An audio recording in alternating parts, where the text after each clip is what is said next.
Okay, remember they're changing my voice. After I'm done with this Mark 16, it's a short chapter. It's the last chapter of Mark. In the next video, there's some bootlicking cowards. That guy and his family, and their soul sink lower for interfering for a mere gang stalking campaign. And this is, that person made it clear to me it was a gang stalker, to make a long story short, as he drove by. Okay?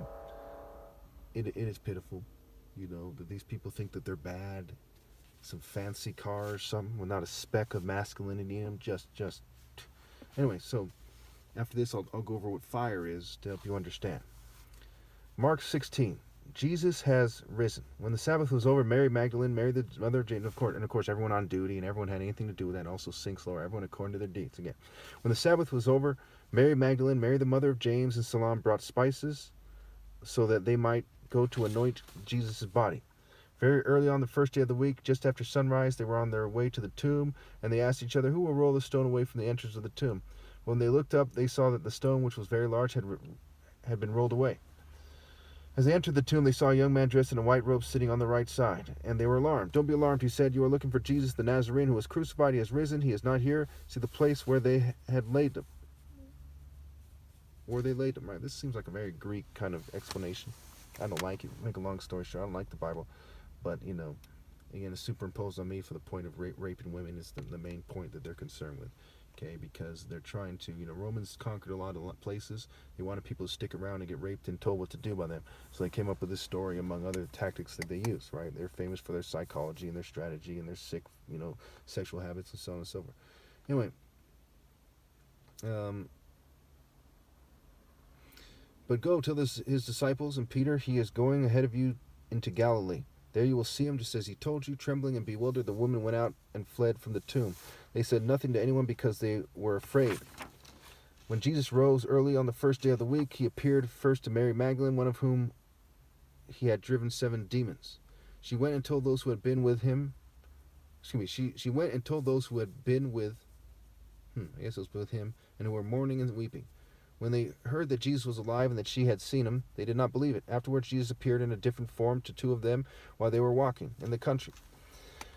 These returned. Okay, make a long story. This is all hogwash. Keep that in mind. This didn't actually happen, and it's riddle or nonsense, joker, labyrinth, ninny, pagan garbage, riddle of the Sphinx bullshit. But these returned and reported it to the rest, but they did not believe them either. Later, Jesus appeared to the 12 as they were eating. He rebuked them for their lack of faith and their stubborn refusal to believe those who had seen him after he had risen. He said to them, "Go into all the world and preach the gospel to all creation. Whoever believes and is baptized will be saved, but whoever does not believe will be condemned. And these signs will accompany those who believe. In my name they will drive out demons. They will speak in new tongues. They will pick up snakes with their hands. They will drink, and when they drink deadly poison, right, deadly, it will not hurt them at all.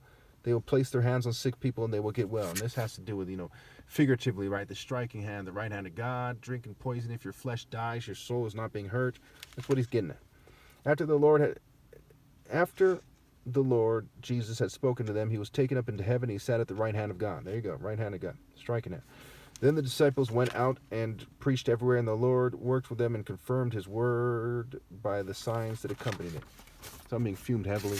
I'm not going to remake this video because you people are too cowardly to rally to me and secure me the things I need to make a video without being fumed. Maybe someone helping me read it and so on and so forth. Okay, because it is a bit of a pain, and it's unnecessary for me to read it myself every step of the way. And I don't like the Bible on top of that. I'm deciphering it for you people who are determined in your hearts to help mass murderers, mass rapists, pedophiles, and their allies, so you can indulge in nonsense like Disneyland and McDonald's and nice restaurants and nice cars and computers and stupid, meaningless garbage like the junk in the movie Labyrinth. But hey, you want to go to hell, you want to bring your offspring to hell, that's your choice, right? I'll make sure that you don't enjoy a moment of it. You regret it far more than words can explain forever, in the spiritual realm. But hey, that's your choice. Fucking idiots who don't fear God, just dumb fucks who don't fear God, just fools.